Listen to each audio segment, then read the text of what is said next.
Mengapa buaya darat tidak bisa tumbuh sebesar dinosaurus? Ada lelucon yang mengatakan bahwa buaya selalu menjadi target dari berbagai versi bumi, tidak pernah berhasil dalam hal apapun. Tapi jika dipikir-pikir dari sudut pandang lain, dari 247 juta tahun yang lalu hingga saat ini, buaya telah berevolusi adaptif lebih dari belasan kali di laut, darat, dan sungai, dan yang utama mereka gunakan ternyata dua bentuk tubuh yang hampir sama. Bentuk yang di darat sudah digunakan selama 150 juta tahun, dan hampir tidak ada perubahan besar. Bentuk lainnya yang di air sampai sekarang belum juga rusak. Hampir setiap evolusi adaptif bisa melahirkan sekumpulan predator puncak regional, bahkan jika harus berhadapan, selain manusia, penguasa daratan tertinggi di semua era, dinosaurus, buaya juga satu-satunya di era Mesozoikum yang mungkin bisa bersaing dengan dinosaurus. Sampai dinosaurus non-unggas punah, buaya besar masih memiliki keturunan yang terus berjaya di darat dalam tingkat tertentu. Bukankah mereka adalah makhluk yang beruntung 22? Museum Sejarah Alam Nasional diselenggarakan oleh Museum Dinosaurus Denkendorf Altmühl, Jerman. Telah hadir Museum Dinosaurus Altmühl, Jerman, Kenomanian Culture and Technology Hainan Cho, kami menangani Megaraptor, Postosuchus, Spinosaurus, Tyrannus, berbagai T-Rex, dan restorasi lainnya. Rinciannya akan diumumkan secara bertahap. Ada tema khusus Pseudosuchia di pameran ini. Dinosaurus itu, Arizonasaurus, ada banyak fosil asli Pseudosuchia langka yang dipamerkan, khusus menampilkan makhluk tangguh yang bisa menandingi dinosaurus ini. Buaya hebat. Mereka adalah satu-satunya saingan potensial dinosaurus di darat pada era Mesozoikum. Buaya naga, tapi mengapa buaya darat selalu tidak tumbuh sebesar dinosaurus raksasa? Hari ini kita akan mengintip rahasianya. Banyak teman yang selalu bertanya, apakah Pseudosuchia dan buaya sejati saling bertentangan? Tentu saja tidak, mereka memiliki hubungan inklusif. Pseudosuchia mencakup buaya sejati. Semua buaya, termasuk buaya muara dan aligator modern adalah Pseudosuchia. Bisa juga diterjemahkan sebagai buaya palsu. Ini tergantung kebiasaan masing-masing. Secara umum, yang memiliki kata buaya di akhir, sebagian besar adalah Pseudosuchia. Namun ada pengecualian, misalnya yang ada di sini bersama karakter lain, buaya yang terlihat tidak cocok ini.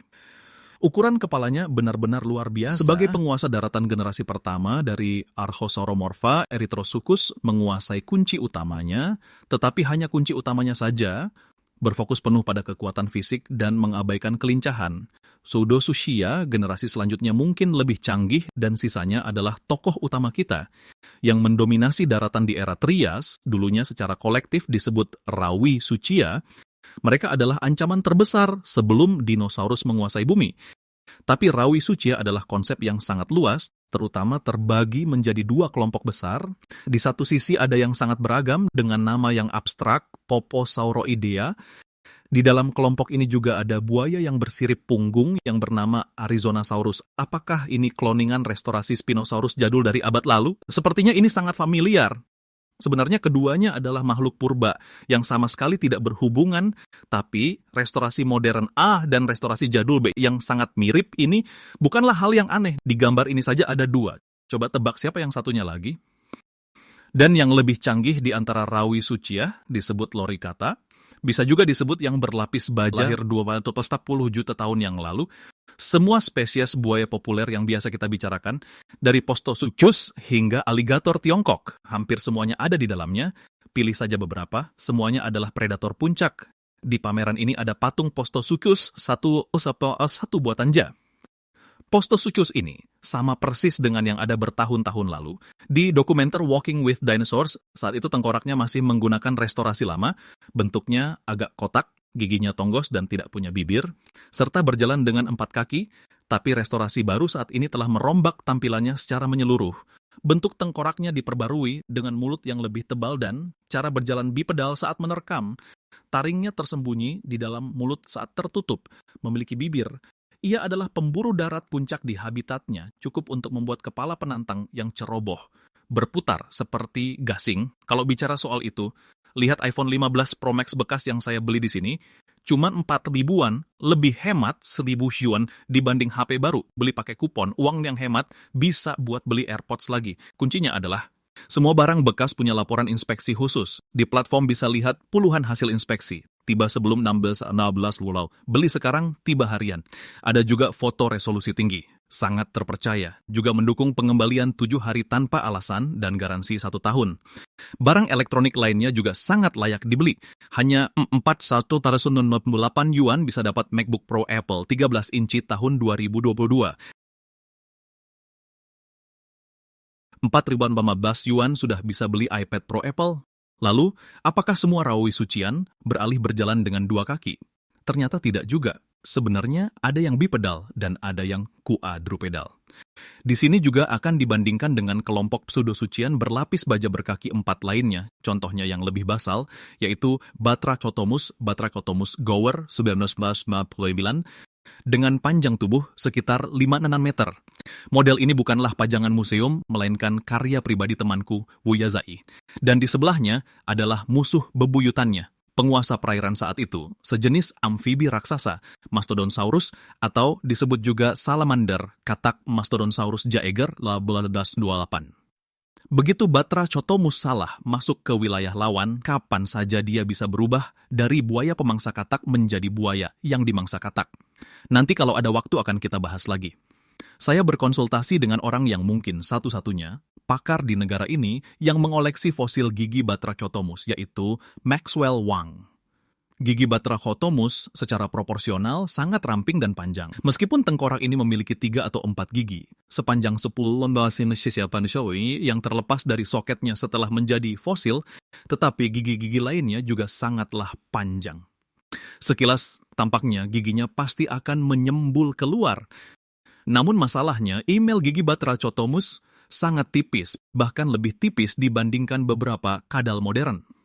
Jika gigi mereka dibiarkan terbuka, gigi itu akan cepat retak karena kurangnya perlindungan hidrasi, atau karena paparan kerikil dari luar yang mengikisnya hingga hancur. Namun, pada fosil-fosil yang beredar, dikoleksi dan masuk ke jurnal saat ini, tidak ditemukan adanya keausan semacam itu. Seperti yang ditunjukkan pada gambar, sebenarnya sebagian besar kerusakan pada spesimen ini terjadi setelah giginya tanggal. Ini bisa dibedakan dari kondisi mineralisasi pada permukaan yang rusak. Dengan kata lain, di dalam mulut Batrachotomus seharusnya ada cukup banyak jaringan lunak untuk menjaga hidrasi serta menghalangi debu dan pasir demi melindungi giginya.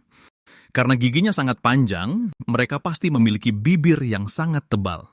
Sebelum membuat model ini, saya khawatir bibirnya tidak bisa menutupi giginya. Namun di luar dugaan, setelah selesai, bibirnya bisa menutup rapat sampai giginya hampir tak terlihat meski saat buka mulut.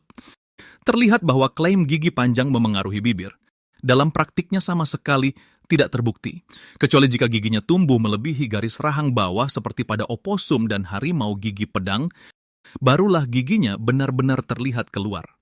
Selain dari kasus itu, gigi yang hanya sedikit lebih panjang, dampaknya sangatlah minim. Dilihat dari depan, rangka rahang bawah Batrachotomus yang dirakit terlihat sangat lebar. Namun hal ini sebenarnya disebabkan oleh kesalahan pada saat proses perakitan fosil. Ada banyak bagian yang tidak diposisikan dengan benar. Faktanya, rahang bawah Batrachotomus akan pas terjepit di tengah rahang atas, sangat mirip dengan struktur teropoda non-burung. Kelompok rawi sucian yang diwakili oleh Batrachotomus ini juga membuktikan masuk akalnya jika teropoda non-burung memiliki bibir penutup gigi. Jangan merasa aneh melihat buaya punya bibir. Sebenarnya bibir mungkin merupakan ciri leluhur bagi pseudosucian. Mundur lebih jauh, baik amfibi maupun ikan bersirip lobus juga punya bibir. Sedangkan ketiadaan bibir pada buaya modern adalah sifat turunan sekunder. Selain itu, Batrachotomus memiliki gigi berbentuk belati ziphodont. Ini adalah tipe gigi yang memipih secara menyamping, memiliki tonjolan tepi carinae di depan dan belakang, serta bergerigi halus dentikel di bagian tepinya. Ini mungkin juga merupakan ciri leluhur pseudosucian. Sedangkan gigi kerucut pada buaya yang biasa kita sebut juga merupakan sifat sekunder. Hal ini kemungkinan besar berkaitan erat dengan kebiasaan memakan ikan, meskipun sudah ada beberapa buaya laut dan anggota ordo Crocodilia yang kembali berevolusi memiliki gigi mirip belati, tapi itu adalah pembahasan untuk lain waktu. Berbeda dengan lorikatan bipedal seperti Postosuchus, Batrachotomus adalah hewan yang sepenuhnya berjalan dengan 4 kaki. Mereka memiliki fosil jejak telapak kaki yang sangat jelas. Kaki depan dan belakang Batrachotomus bersifat digitigrade atau semi-digitigrade. Artinya mereka berjalan dengan telapak kaki yang terangkat separuh, tidak seperti buaya modern yang memijakan seluruh telapak kakinya secara rata di tanah plantigrade. Namun, hal ini berbeda dengan Postosuchus. Berdasarkan analisis jejak kakinya, Postosuchus menapakkan sebagian besar telapak kakinya di tanah. Namun karena cara sambungan antara kaki belakang dan tubuh mereka berbeda dari teropoda, postur lari dua kaki mereka mungkin saja menghasilkan gaya bergerak yang sangat aneh. Jika keduanya diletakkan bersebelahan, akan terlihat kontras yang sangat mencolok. Mungkin di sini beberapa teman sudah menyadari perbedaan cara menopang beban tubuh antara Pseudosuchian dan dinosaurus. Mengapa mereka tidak bisa tumbuh sebesar itu? Kita kesampingkan hal itu untuk saat ini. Dan tidak seperti kaki belakang buaya modern yang memiliki 4 jari, Batrachotomus dan Postosuchus memiliki 5 jari, tapi salah satunya tidak memiliki cakar. Jari kelima pada kaki depan, dan belakang Batrachotomus sangat berkembang, mereka menggunakan jari kelingking kelima, seperti ibu jari pada manusia. Dengan menekuk jari kelima ke kedua sisi, telapak kaki membentuk sesuatu yang relatif stabil. Dalam bentuk segitiga untuk menopang tubuh, batang tubuh Batrachotomus cenderung memanjang dan pipih. Tulang belakang saraf neural spine yang tinggi terlihat di atas tulang punggung. Digunakan untuk menempelkan sejumlah besar otot. Ekor mereka lebih pipih dibandingkan loricata darat lainnya. Namun yang lebih aneh adalah ekor seperti ini tidak cocok untuk kehidupan di air. Sebaliknya, tulang ekor Batrachotomus cukup kaku. Rentang ayunan kiri dan kanannya cukup terbatas. Selain di bawah air yang penuh bahaya, di daratan, loricata pada zaman Trias seringkali menjadi predator puncak di habitatnya sendiri, sementara buaya sejati yang sering kita sebut, yaitu superordo Crocodylomorpha, adalah cabang kecil dari loricata. Secara kasar, Anda bisa mengibaratkan hubungan antara buaya dan loricata, seperti halnya hubungan antara burung dan sebagian besar buaya sejati. Zaman Trias umumnya adalah hewan darat bertubuh kecil. Dengan terjadinya kepunahan massal pada zaman Trias, Rawisuchia raksasa musnah dalam sekejap. Dinosaurus kecil dan Crocodylomorpha mulai tumbuh membesar. Namun siapa sangka bahwa ketahanan buaya sangatlah luar biasa. Pada pertengahan zaman Jura, Crocodylomorpha dengan cepat memiliki anggota yang tumbuh kembali, seukuran dengan Rawisuchia predator puncak di masa lalu. Bahkan ia mungkin menjadi kandidat Pseudosuchia terbesar yang diketahui di daratan selama ratusan juta tahun, yaitu Notosuchia. Secara struktur, tubuh sudah lebih maju dibandingkan dengan Rawisuchia. Misalnya, mereka mungkin memiliki secara fungsional tungkai depan dan gelang bahu shoulder girdle yang lebih sempurna, tulang belikat Notosuchia lebih besar, beberapa penonjolan ke atas, dan struktur berbentuk kipas melingkar dapat membuat lebih banyak otot menempel pada rongga glenoid. Glenoid fossa tungkai depan juga lebih berkembang, mungkin membantu mulut besarnya dalam berburu. Notosuchia berevolusi berkali-kali untuk memiliki gigi saber teeth yang panjang, cepat, akurat, kejam, dan mematikan dalam satu gigitan. Anda dapat menyadari bahwa Razanandrongkobe sudah tidak memiliki bibir, giginya terlihat jelas dari luar, dan telah terjadi perubahan oklusi gigitan yang jelas. Gigi yang saling mengunci, hilangnya bibir, mungkin terjadi pada nenek moyang Mesoeuchrocodilia. Bukannya terjadi secara independen pada kelompok buaya mahkota Crown Group, Mesoeuchrocodilia terutama Thalattosuchia dan Notosuchia. Semua gigi rahang depannya saling mengunci. Struktur ini bisa membuat tulang rahang berubah bentuk, ditambah dengan enamel gigi yang tebal, membiarkan gigi terpapar di udara, tidak akan mudah rusak. Gigi tonggos tanpa bibir, tengkorak bagian luarnya terbungkus oleh ornamen kranial. Kulit yang mengeras, ditambah dengan sensor yang kompleks, akan menjadi perlengkapan buaya selama ratusan juta tahun ke depan, akan menjadi perlengkapan buaya selama ratusan juta tahun ke depan. NatGeoWild.com. Baik di air maupun darat, gigi besarnya pasti terlihat. Kami masih belum tahu, hingga saat ini bagaimana Razanandrongkobe bisa bangkit dengan cepat dalam waktu sesingkat itu dari awal zaman Jura hingga pertengahan zaman Jura.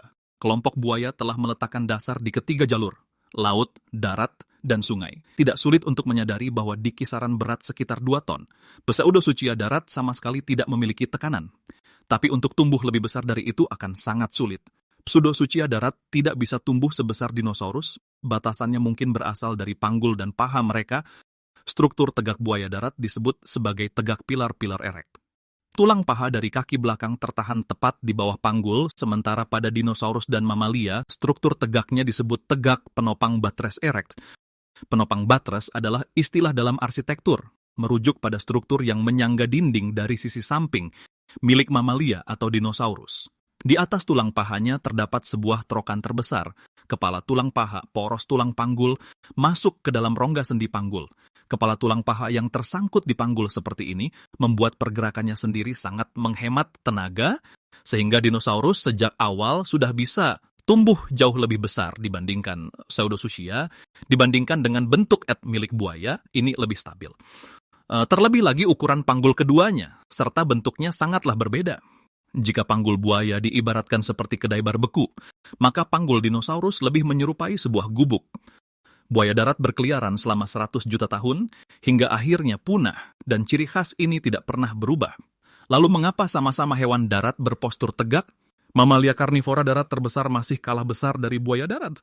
Karena postur tegak pada dinosaurus berbeda dengan mamalia. Dinosaurus juga menggunakan ekornya untuk bergerak, kekuatan tungkai belakangnya sangat berhubungan dengan ekornya, memanfaatkan ekor yang panjang layaknya jembatan gantung. Sedangkan ekor mamalia umumnya terkulai ke bawah, kecuali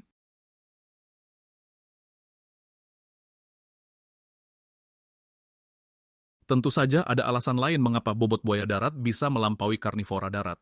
Masih ada alasan lainnya, misalnya buaya bertelur ovipar, sehingga tidak perlu langsung membesarkan keturunannya hingga dewasa, dan mereka berdarah dingin, dan lain-lain.